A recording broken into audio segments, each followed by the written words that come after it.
Un grand bonjour et bienvenue à tous dans notre culte spécial d'Action de Grâce, dimanche le 16 le mois d'août année 2. Orateur apôtre Fanuel Timothy, sur le thème « L'avènement du Seigneur Jésus-Christ est imminent ». Na ule wa kweli ndio niko nakutangazia. Amen. Sikukutana na Yesu wa dini, Yesu wa kisomo, Yesu wa Ukatoliki na wa Protestanti. Sikukutana na Yesu wa dini yoyote. Nilikutana na Mwokozi aliyekufa kwa ajili yako na kwa ajili yangu, akasamehe dhambi zangu, akanipa Roho Mtakatifu. Anasema jiandaeni kwa sababu nakuja kukutwaa.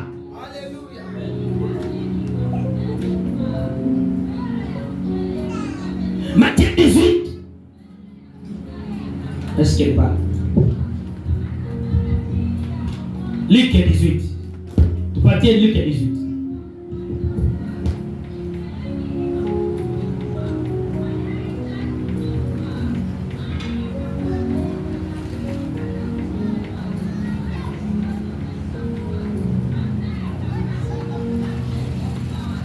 Luc 18. Verset 8. Verset 8. Inasema nini? Nasema je vous l'ai dit. Je vous l'ai dit, il fera promptement justice. Mais quand le Fils de l'homme viendra, trouvera-t-il la foi sur la terre? Hiyo ndio swali yenyewe napaswa kujiuliza.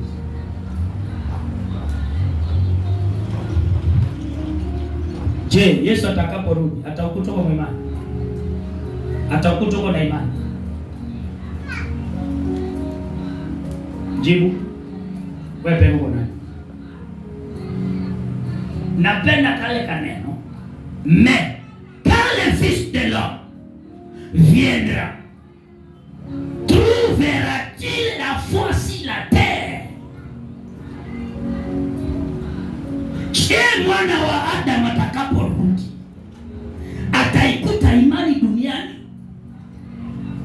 Yaani dunia anayosema ni wewe, ni mimi. Imani hii haiko kuamini Yesu.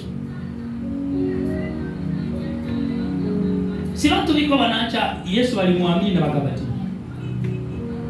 Il y a aujourd'hui des rétrogrades qui ont abandonné la foi à cause des convoitises de ce monde.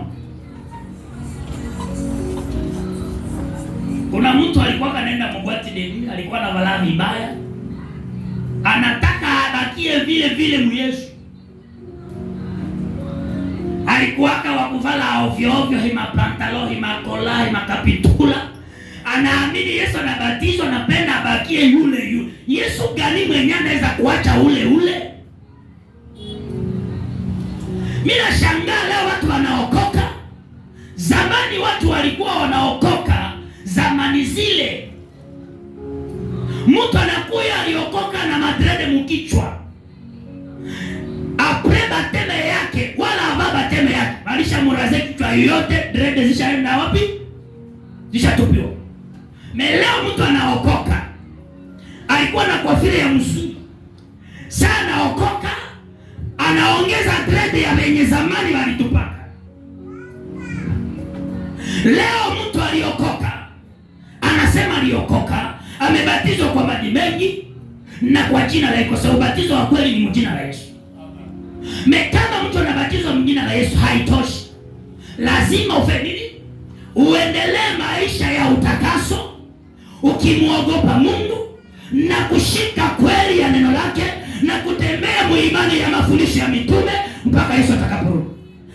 Nje na hii hautaona mbingu. Kuna wengi walibatizwa kwa jina la Yesu lakini wataisha kumoto. Kuna wengine leo ni wapasteri, ni wachungaji, ni mamitume kama sisi, ni manabii, ni walimu, ni wainjilisti, lakini hawadumu ndani ya kweli ya msingi ya mafundisho ya mitume. Wakifa na njia hii wataisha pahali pa moto. Amen. Japokuwa tulisoma versi nasema Matthieu C'est lui qui persévérera jusqu'à la fin. À quoi? Dans le salut, dans la foi apostolique, sera sauvé. Quand Jésus dit je trouverai, s'il atteint la foi, il est en train de parler sur les enseignements des apôtres. Est-ce que la saine doctrine, je les trouverai quand je viendrai prendre l'église? Je nitakapokuja kutafuta bibi harusi kanisa, nitamkuta kweli iko ndani ya mafundisho ya imani ya misingi ya mitume? Kweli nitamkuta? Wala nitamkuta alishabebea? J'ai un frère, un pasteur de Colosie, dans l'assemblée, un frère de Kinshasa lui a dit, bien-aimé frère, est-ce qu'aujourd'hui il est autorisé nos sœurs de porter des pantalons et de mettre des mèches et de perruquer sur leur tête? Et j'aime ce pasteur frère à Christ dans l'assemblée, parce qu'aujourd'hui il y a toujours de ceux-là qui restent authentiques dans le message de la saine doctrine. Yes. Et d'autres assemblées sont déjà modernisées, mondialisées. Alors, il répond à ses frères, montrez-moi où la Bible dit sur les mèches, les ports de bijoux et les maquillages. Mais moi je vais te donner des versets qui interdisent ces choses. Okay. Les mèches dans l'état de la Bible ne tiennent pas. Mungu hajui hata kama kutabiaka kitu inaitwa meshe, plante na peri. Katika mila ya kibiblia hakuna nafasi ambapo Mungu alikuwa anajua kama zinaweza kuyaka, parce que Dieu il est omniscient. Mais pourquoi alianza kataza hata misuko ya mikono ya kichwa? Kabla meshe ikuye ya kusukiwa maplastiki zenye wanatengeneza, nywele za mamaiti, nywele zenye ziko sakrifie, wanazitengeneza wanazitia maproduit chimique juu usione njo zitakufanya bele. Biblia ule ndugu pasteur anasema, moi je reste biblique et je reste dans les saintes écritures. Je ne peux pas te donner mon avis parce que je n'ai pas des avis à donner par rapport de la parole de Dieu. Nouvelle Biblia.